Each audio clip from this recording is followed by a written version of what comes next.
Coming up in this video, we're going to improve your momentum trading. We're going to give you not 3, not even 4, but 5 keys that will help improve your momentum trading and make you a better momentum trader. Here comes the first 3 that you should stick around for. We got to find stocks that are doing big ranges. So trading in a wide range, that's going to be the first key. The second one, find an extra catalyst.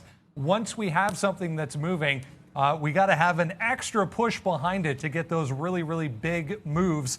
And then the other side, we'll tell you what that means coming up, and stick around.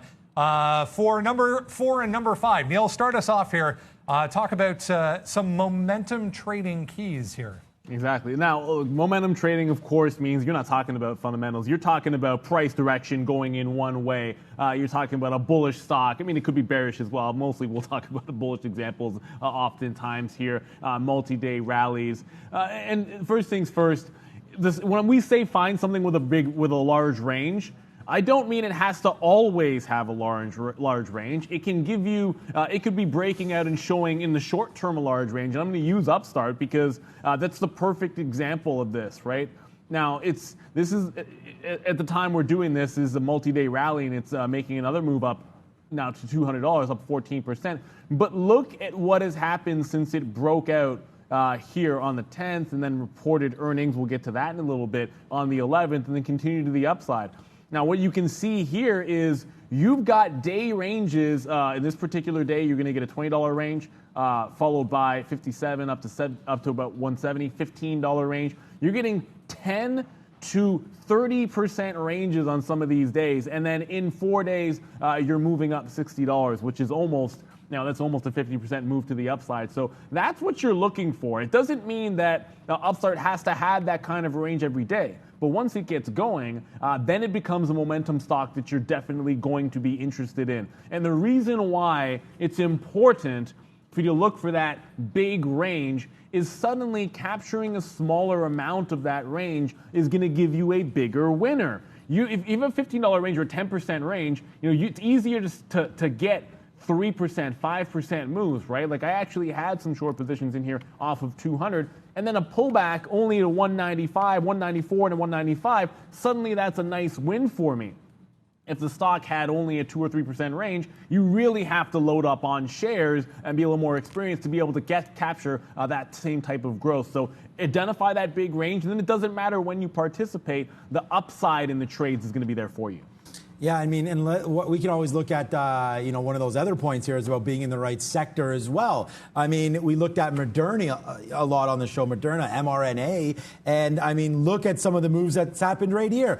I mean, you're just riding this 50 period, some of these bottoms, 153, how many, this is a daily chart. This is 1, 2, 3, 4, 5, 6, 7, 8, 9 straight days of green moves here, right? So you can play momentum, play some of this. 5 things to look for before you place a trade, right? How about momentum in a big name, right? This also works with the ranges. This stock has big ranges. It's a $200 stock, now a $500 stock, now a $400 stock, now a $300 stock, all in a matter of 1, 2, 3 days. We went from it being a $500 stock up here to the very next day, it coming down to $450. So that's a 10%, more than a 10% move in that one day. Then all of a sudden, bang, it goes from $510 in one day to the next day, $450, to the next day, a $370 stock. And again, you're not going to get these moves if you're not in the right sector.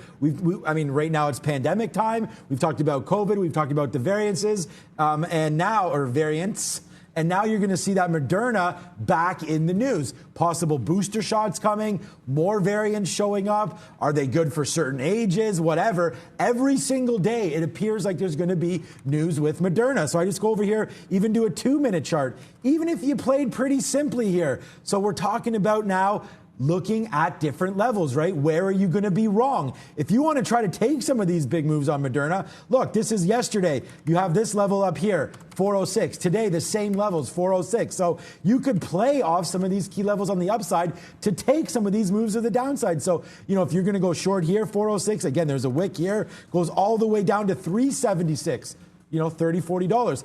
bounces from there all the way back up to 406 again, then hits those bottoms again, back down to 381. This is all in the same day. This is all in the same hour sometimes, all the way back down. So this is another big move. 406 all the way down to 382. So there's another $20+ move. Then it retraces all the way back up into the close. And then today you get the same thing over again. So I think you have to look at stocks that are in play, stocks that are higher priced, and then play off some of these key levels. So I think that's good. This also tells you where you're wrong. So if you're going to short this around 400, you have a risk here, $6, $7, $8, and the downside is much, much bigger than that on the downside for your win because you're going to be short. So even looking at the longs, the same kind of thing. You could pick up longs off some of these bottoms as well. So if you're looking at the right time frames, at the right key levels, with the right stocks in play, here's just some ideas for you. I said at the beginning of the video, guys, that we need to stick around because the two on the end are probably the most important and the most exciting. So here they come. The first one, guys, hold. We have to be able to hold these winning trades to capture these larger moves. And then the last one, you got to scale up. When you see that setup that you love so much, you got to be able to take it with bigger size. Before we get to those, talk a little bit about the other side here, guys. Why is it important to not only understand the reasoning behind why you are taking a trade, but we also have to think, okay, what is the other side thinking and why? And there's a perfect example here because we talked about finding catalysts and finding stocks that move. And Wish gives you a perfect example of this. They reported earnings. They have like about a 10% short interest, just a little bit less than that. And they were down over 20%. And anyone that watches our show knows that I like to short a lot of stocks often, and I can show you that I was shorting Wish. And so if you came in looking for, it's got the catalyst for you there, guys. And I don't want you skewed by thinking, look at my fills here to the other side of the trade. I want you to start thinking about that rubber band action, the fact that there is a bounce here. And if you were looking at the short interest in the stock, how far it was down, it had put in a low at 650 in the pre-market. It then holds that low, and I'll zoom back in so you can see this. It holds this low 1, 2, 3 times. There's a obviously bullish setup here with a lower high getting put in, whether it's consolidation here long or whether you're taking a breakout. So think about the other side of the trade. What do you get in momentum? Someone that's like myself who would be shorting Wish and is covering it, that gives you momentum to the upside. The fact that it has a shortable interest with hedge funds and larger firms shorting it and then beating up on the way down, profit taking is going to be another catalyst there. Short covering, when it is a squeeze, is going to be another catalyst. So you start thinking about if you've got an entry point which is going to run some stops on the other direction, and you can identify this. And in this particular case, if you're short a stock like Wish, all in the pre-market, and it holds 1, 2, 3 times on a higher low, and then suddenly starts taking out the opening range high, that is going to run some stops. And in this particular case, if you're long here, why I say hold, it retests. And this is the opening range top at 715. It retests that and breaks. But you have to ask yourself, for anyone that was holding a short, when it comes back and retests that level, are they thinking, oh, this is an opportunity to cover some more before it bounces here? Yes, a lot of shorters would be thinking that. If this starts to jailbreak, I know there's shortable interest on this. And if they would be thinking get out of short here to relieve some of the pressure in hopes that it doesn't run on them, that's a reason to hold on to your trade. You're not wrong unless it breaks 670.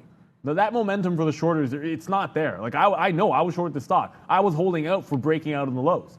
So the other side of the trade is telling you that you can hold on to this trade. So it's almost like a 2-for-1 there, guys. Think about the catalysts of what somebody in the opposite position might be doing. And I can tell you, it definitely helps you make your trades and give you more conviction in some of those key levels. If you were flat and you were considering going the other way, where would your outs be? Where would you be panicking? And if you've got it in the other direction, that means that you've got something good. One more quick little tip here. I mean, those are great. I'm just going to say in order to find out where you're wrong, you're going to have to find some key levels. And I would just say, I do this all the time on the show as well. I do it for my own notes, my own research, my own position. So this is a 20-minute chart. And my tip really is to go to a larger time frame. So look maybe not just at the day or even the last couple days. Maybe pull it out and see if you can find it where, and again, Neil just said, where maybe other stops might get run. So So where are we going to be in trouble? And I mean, this is AMD, a monster move to the upside here. So that's great. And we're just going to be talking about protecting some of these longs. I mean, look at this bottom. I mean, 106, 106, 106, tons of 106 bottoms here. And then somebody right here, you can see a little, I hope you guys can see this. There's a little wick down there. So somebody's stop got ran here once we broke through 105 and just went down to 104. Very similar to where this wick stopped as well at 104 back a little while ago. So in my opinion, if you're looking to get out at like 105, I would say maybe lighten up some of your trade, but then you don't worry about it until you for sure get down where that sort of tried to run some stops right here again, back down to 104. So I would say draw back your time frame. Like this goes right back. This is only a couple days, mind you, but this goes back 2 weeks now to the beginning of August where the same sort of thing happened. We were falling back down on AMD. It broke through that 105 and then just ticked down to 104 and didn't break. And then look, bang, right back to the upside to 110. So you'd miss out on that $6 move. So I would always look back and see, is there little data points? And sure, you're data mining, but look, it's going to help you with a little more confidence to say, hey,